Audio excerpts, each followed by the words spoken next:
America వాళ్ళకి సంబంధించి ICE అనేటటువంటి ఒక సంస్థని ఏర్పాటు చేసి, ఈ ఐసీఈ అనేదే దేశంలోకొచ్చినటువంటి అక్రమ చొరబాటుదారుల్ని తరిమి వేసేటటువంటి డిపార్ట్‌మెంట్. హోమ్‌ల్యాండ్ సెక్యూరిటీస్ తరపున నడుస్తా ఉంటది. యూఎస్ డిపార్ట్‌మెంట్ హోమ్‌ల్యాండ్ సెక్యూరిటీస్ తరపున వీళ్ళు అక్రమంగా నివసిస్తున్నటువంటి వాళ్ళని గుర్తించి, ఐడెంటిఫై చేసి డిపోర్టేషన్ లేదా శిక్షించడం లాంటివి చేస్తున్నారు.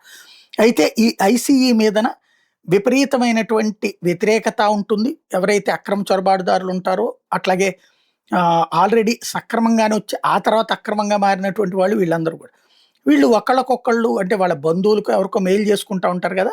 అట్లాంటిది ఐడెంటిఫై చేయడం ద్వారా ఎవరు అక్రమంగా నివసిస్తున్నారని తెలుసుకునేటటువంటి కొత్త ఎత్తుగడ వేసింది. ఇప్పుడు department of homeland security, Google, Reddit, meta వీళ్ళందరికీ కూడా ఒక ఏది ఆర్డర్స్ ఏసింది. లెటర్‌లు రాసింది. ఏమనంటే ఎవరైతే ఈమెయిల్ అడ్రెసెస్, ఫోన్ నంబర్స్ ఈ ఐసీఈ గురించి మాట్లాడతారో, ఐసీఈ గురించి చేస్తారో, మెయిల్స్ చేస్తుంటారో అట్లాంటి వాళ్ళందరి యొక్క నేమ్సు, ఈమెయిల్ అడ్రెస్సులు, ఫోన్ నంబర్‌లు ఐడెంటిఫై చేసి ఆ ఇన్ఫర్మేషన్‌ని మాకివ్వండి. మేము అది ఫాలో చేస్తాం.